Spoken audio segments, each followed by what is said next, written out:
So hey everyone WhatsApp. তো তোমাদের সঙ্গে তো প্রায় অনেক রকমের ভিডিও আমি গত এক বছর ধরে শেয়ার করছি, আর হোয়াট এইট ইন আ ডের ভিডিও কিন্তু আমি এর আগেও শেয়ার করেছি। তো ভাবছিলাম যে চলো আজকে আবার সেটা রিক্রিয়েট করা যাক। তো আজকে আমি করতে চলছি হোয়াট এইট ইন আ ডের একটা ছোট্ট মিনি ব্লগ অনেক দিন পর। আর এই চ্যানেলে প্রায় আমি সব রকমের ভিডিওই দেই, তো ভাবলাম যে আজকে একটু এই টাইপের ভিডিওটা করা যাক। তো কেমন আছো সবাই, আমাকে সবাই অবশ্যই জানিও। আর দেখো আমি এখনও কিন্তু কথা বলতে বলতে নার্ভাস হয়ে যাই, মানে ক্যামেরার সামনাসামনি কথা বলতেও আমি প্রচণ্ড নার্ভাস হই, প্লাস ক্যামেরার বাইরে এই ভয়েস ওভার যে দিচ্ছি তাতেও কিন্তু আমি একদম ফুললি নার্ভাস, মানে কনফিডেন্স লেভেল আমার খুবই কম, যেটা সত্যি কথা। তো আজকে কী কী রান্না হয়েছে আর সকাল থেকে কী কী খেয়েছি তো চলো শেয়ার করি। আর সকালে খেয়েছিলাম হচ্ছে শসা, ছোলা, গাজর সব মিক্সড করে লবণ টবণ দিয়ে এক প্রকারের ছোলা মাখা।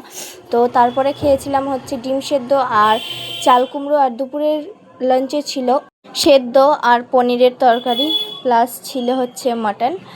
আর মাটন কিন্তু আমি ভাত দিয়ে খেতে পারি না, যেটা সত্যি কথা, কারণ এই মাটনের যে চর্বি, মানে একটু তেল তেল ভাবটা যেটা তেলের সঙ্গে মিশে যায়, তরকারির সঙ্গে মিশে যায় না, ওটা আমার ভালো লাগে না একদম ভাত দিয়ে। আর আমার ছোটোবেলা থেকে মাটনটা একটু গন্ধ গন্ধ লাগতো, তো সেই জন্য আমি অতটা ভালো খাই না মাটন, বাট তাও খাই।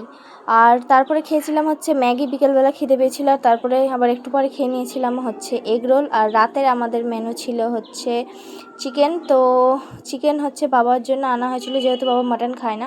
আর দুপুরে তো আমরা মাটন খেয়েইছি, তো খেতে খেতে আর একদম ভালো লাগছিল না। তারপর দেখি যে বাবা আবারও মাটন এনেছে, তো আবারও রাতে মাটন হয়েছিল।